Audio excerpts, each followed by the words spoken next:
Good morning, Wien Academy. It's September 8th, and this is our third YTV episode of the school year. I'm your host, Zach Gatto, and in today's episode, we'll take a close look at the transfer process at WA. We'll go racing down a track in a Mazda Miata, but first, let's introduce to you the Shack boss. You have high standards, and unfortunately, school lunch just doesn't cut it. But thankfully, coming to Wheaton Academy, the all-new Shack, Wheaton Academy's all-new food truck, driven by students for the students. The Shack is Wheaton Academy's all-new food truck that was created by the business club. The Shack is entirely run by students. Just hear it from Jack Schroeder, the Shack boss. So the Shack is the business club's first student-run business. It was created 100% by the students. It is managed by the students, and its students work at the Shack to serve other students and the community. One of our goals at the Shack is to provide a different type of food that is gourmet and an excellent choice for dining. We have a variety of food options on our menu, such as the Shack and Cheese, the Warrior Reuben, or one of my personal favorites, the Christensen Melt, named after Mrs. Christensen, who had a big part in planning our menu. No more single hot dog nightmares. This is real food.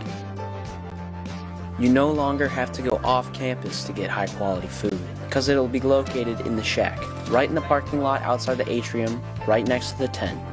In the next coming weeks, the Shack will be open on Tuesdays and Thursdays for lunch, so make sure to check it out and support the students and enjoy some delicious food while you're at it.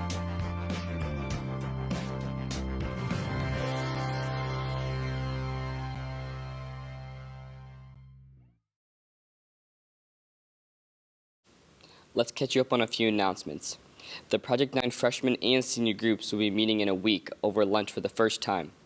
The girls will meet together next Wednesday and the guys will meet next Thursday. Set a reminder and seniors and freshmen should contact each other about where they are all meeting. All seniors should set up a meeting with Mr. Gregerson or Mr. Ellison to talk through colleges or universities you are planning on applying to. Also, please continue to update your score accounts with all your latest information. Reach out to Student Services with any questions. The Disc Club meets often after school and everyone is invited to participate. They meet every Wednesday at 3:30 on the track and field for Ultimate Frisbee. And they meet every other Friday for disc golf at Sunrise Park in Bartlett. Contact Mr. David Rivera if you have any questions. And finally, our community increased over the summer with 3 babies being born to the faculty and staff members. On July 13th, Mr. and Mrs. Ball welcomed their third child into the world, Emily Ava Ball. 2 weeks later, Mr. and Mrs. Wolfo gave birth to their first child, Everly Jean. And most recently, on August 28th, Jedediah David was born to Mr. and Mrs. Moon. Congrats to all these new parents, and speaking of new people, Casey Nichols and Jake Miller report on some of the new students at Wheaton Academy. Transfer students. I'm Casey Nichols from TV, and today my colleague Jake Miller and I went and interviewed Mrs. Klinke to talk to you guys about the new transfers we have this year. So at Wheaton Academy this year, we had 48 different students transfer to our school. The transfers come from a variety of different schools. Some are from international schools. We have a transfer here from Germany, from Africa. We also have one from the Philippines. We also have transfers from other public schools. So this is their first time coming to a private school and a Christian school with that. Then we also have transfers who came from other Christian private schools. We also talked to her about the process and everything that the transfers have to go to become a member of our school. So the transfers go through the same interview process as freshmen do. So they have an application, they have references, they have an interview, they submit their grades and test scores. We interviewed junior Bly Brummel and asked him what he likes about WA so far and why he chose to attend Wheaton Academy. I transferred to Wheaton Academy because of the academics and the good teachers and the football team. I really enjoy Wheaton Academy because of the college feel on the campus and the freedom that's given to you from the first day of school. It was really fun to hear what both these people had to say. And remember, if you see transfers, if you even see a new student in the hallways, make sure to give them a big Wheaton Academy welcome. From TV, I'm Casey Nichols. We had a big win for the first home football game last Friday night. For that and more, here's TV Sports Zone anchor and our newest member of TV, Sophie Shelton. What's up, Warriors? I'm Sophie Shelton, and welcome back to another Warrior Sports Zone. Let's get you caught up on all the sports action from the past week. Last week was great for boys golf. They defeated St. Francis by 9 strokes on Tuesday and beat St. Ed's by 10 strokes on Friday. Boys soccer also closed out the week with strong wins on Thursday and Saturday against big schools, Plainfield Central and Downers Grove North. They won both of these games in penalty kicks. This past Friday night, the Warrior football team put the hammer down on Christ the King High School, soundly defeating them 59-0. The guys play out in Aurora on Friday night at 6 p.m. And speaking of football, the NFL regular season starts up on Thursday night. To catch you up on all the NFC Central Division news, here's Sheldon Powell and Eddie Casper. Hello and welcome to NFL Breakdown. I'm your host Sheldon Powell alongside NFL analyst Eddie Casper.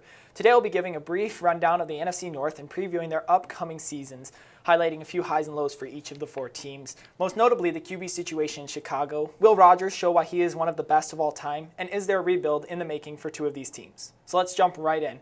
Eddie, what are your thoughts on the Minnesota Vikings and their upcoming season? Personally, it's a make or break year for them.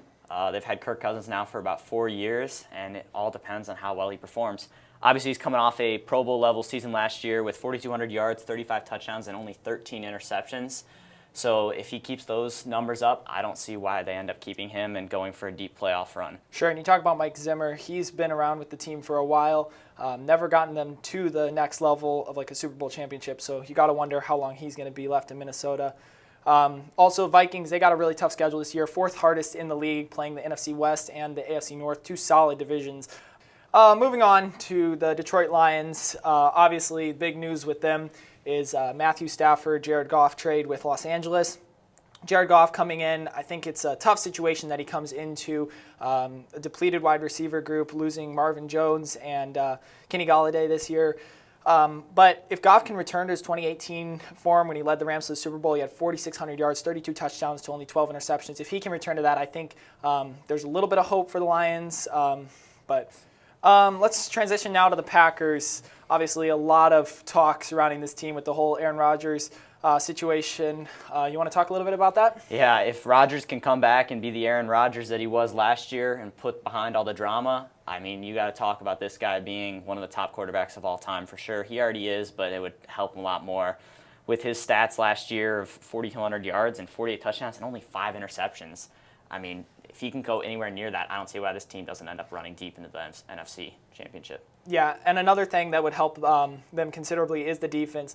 When we talk about this every year with the Packers, it's always the Aaron Rodgers show, and the whole team's kind of just riding on his coattails. But this is a year where the defense really needs to step up and give them the support they need. You look at Jair Alexander, had a really solid season last year. You look for him to be back again, and just the defense could really help Aaron Rodgers and that offense. Finally, let's talk about the Chicago Bears. Obviously, a lot of excitement in Chicago right now, drafting Justin Fields. The biggest question is how long will Andy Dalton last as the starter in Chicago? I mean, you got to think that obviously he's going to start, but you got to think that at some point the fans are going to get restless. They're going to want to see Fields playing. What are your thoughts on what's too soon, what's too late? I have a feeling if Andy Dalton loses one game, everything's going to break loose in the city. But personally, I have a feeling he will end up going 3 to 5 games before they end up bringing Fields in. It might be part-time, it might be full-time.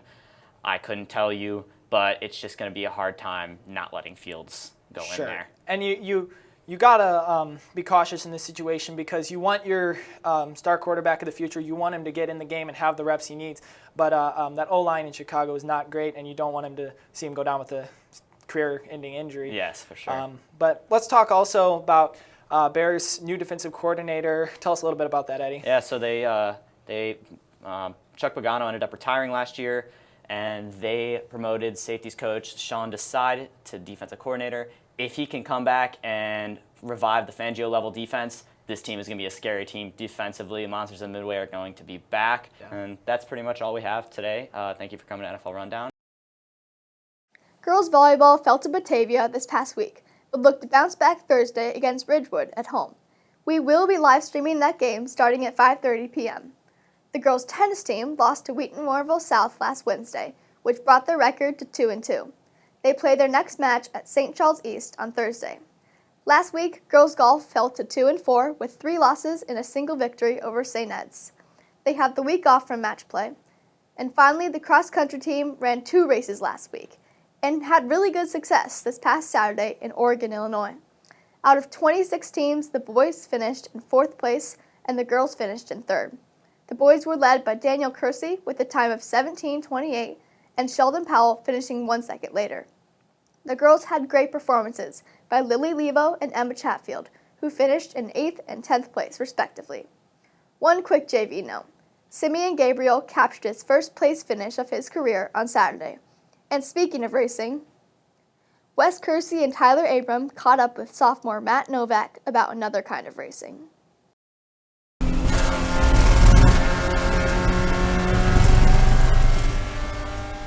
For sophomore Matt Novak, racing is a lifelong passion of his.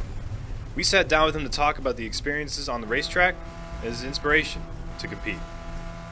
I participate in auto racing. I drive 2 types of them. One of them is a car that's called a Mazda Miata, and that is taking place in a spec series called Spec Miata. The other type of vehicle I drive are competition go-karts. So these aren't like the go-karts that are like an amusement park, or they're not like the normal like indoor cars. These are like specially built racing cars for competition. But Matt credits his interest in the racing world to his grandfather. I started when I was really young. My grandfather was really into cars and racing as well. He himself actually raced in cars a lot. So I was influenced by him, and he got me my first go-kart when I was like 6 or 7, and that's when I started participating in karts. Racing for me has probably been one of my favorite activities. I absolutely love the thrill of being in a race car and being able to drive, because you get to do this with a bunch of different tracks and a bunch of different drivers. You know, you get to race against other people. You get to do maneuvers. Like, you get to attack and defend, get to hold positions, get to have battles with other people. There's just so much that you can do in the sport, and I am all for it. Not really another feeling that determines quite like it. With a promising rookie season ahead, Matt Novak is hoping to leave it all on the track. From YTV, I'm Tyler Abrams. You need to go check out the new changes we have made to our Instagram account. Give us a follow and leave us feedback. We want to hear from you. Follow us at The Real WAD TV. That's all for us today. I'm Zachary Gatto, a.k.a. Boris, and that's all for us at Studio 22. Have a great day.